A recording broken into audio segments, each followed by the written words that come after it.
Whether you play historic games, science fiction games, fantasy games, I do believe there is one thing we need to remember, that it's a game, and that the game is more important than our winning, losing egos. This partly feeds into my obsession with campaigns and character sheets for every game, for historical games, fantasy games, science fiction games, everything. You need to know the nature of the world, and you need to know the nature of the people in that world around you.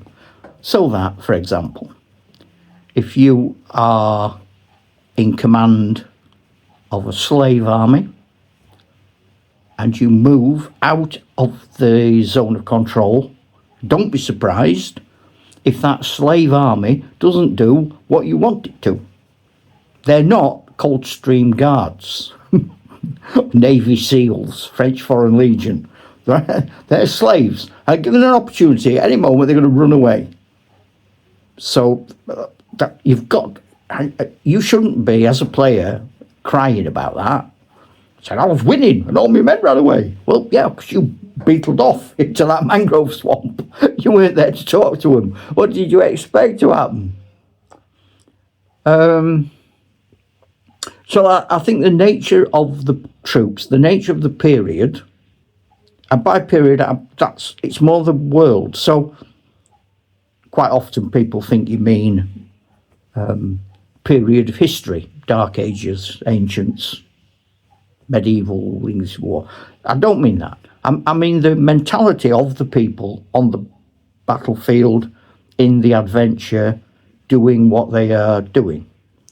And we should be almost play acting that scenario. And it could be an individual person in a role-playing game, Dungeons and Dragons.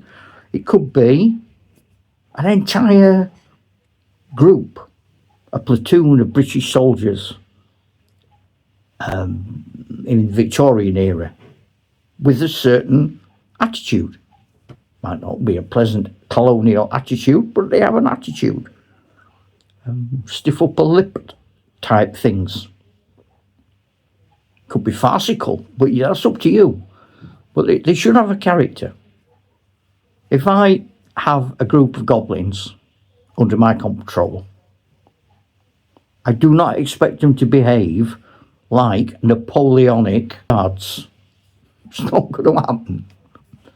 So training is more than just a score on a dice. Napoleonic Shakeout. Okay, they're getting 4-2. 4 for their morale factor, 2 for their disorganised morale factor. I don't know. But it goes deeper than that. Why? Why are they getting that? And what about circumstances? What about history? What do units like this do when that happened to them? And you can do that for Dungeons and Dragons. You can do it for fantasy, you can do it for roleplay. But you need to know what your world's like. So, for example, my fantasy world of Jural is very much like Tolkien meets Arthurian legend. Very early medieval, post-Roman, Romano-Britain.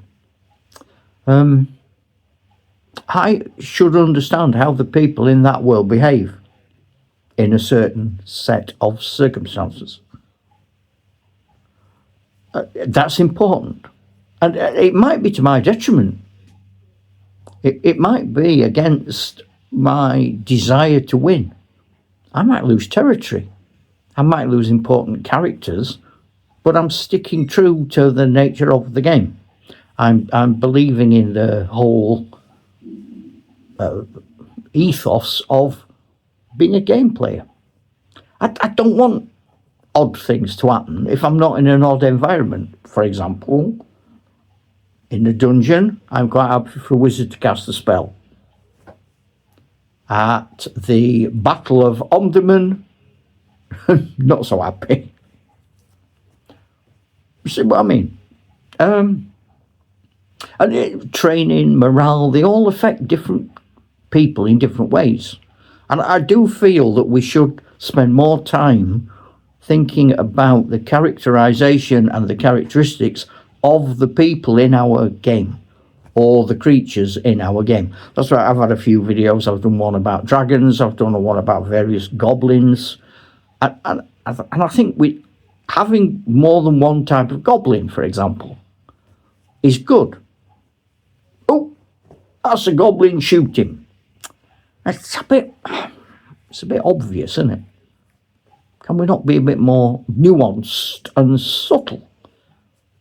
Perhaps we can't. I don't know. Maybe you don't want to be. But I think we should. My squats, for example, that I use in games like Core Space, 5 Parsecs, Stargrave, all have a character. Now, it helped that I started off with 6 for Stargrave. And they have gradually increased in number. As I've got more successful, I've acquired more things. But as the new ones come in, I could do that. My colonial troops in the Sudan, I've got British units of 10 men, which is the officer who's the principal character. But I've listed everyone else. I've got a sergeant, I know who he is. I know where he was born. A lot of them, the very important ones to me, I know how many children they've got, and I know where they went to school, if they went to school, if they're literate, I know everything. But that means when they are engaged in action, I desperately don't want them to be killed. Not just because I've got to go through all of the laborious nature of tearing up a character sheet, because I care. Now, obviously, when you get to armies and thousands, that's not true. But what about the leaders of those areas? And so the other thing we've done, so in the Sudan, for example, is for every British unit, there's a Mahdist unit that I'm command of. Because that was something I was thinking about as well. There's no reason why you shouldn't play games where you're both ultimately on the same side, you're both ultimately building into the same story, you've got your own forces, nothing special, but you could still be the individual parts of the story. So I'm going to give you an example. My squats land on an unknown moon, and we've diced at random. The moon is a desert, so we don't know what's on it, but we are going in conjunction with a group of humans. Now, the group of humans are commanded by my pal. Okay, we're on the same side. But when we start to play the game, let's say, for example, we're playing Stargrave. My squats, I command. He commands his humans. And to me, his humans are my enemy. And to him, my squats are his enemy. At the end of the game, we then get back from 2 different patrols where I went one way and he went the other way. And I met humans and he met dwarfs. Not me, he didn't meet my squats. I didn't meet his humans.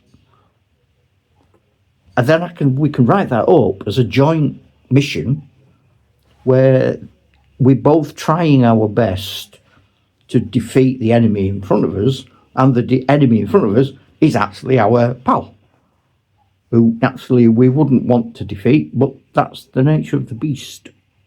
I have some rambling thoughts there for you. Hope you're having a good day.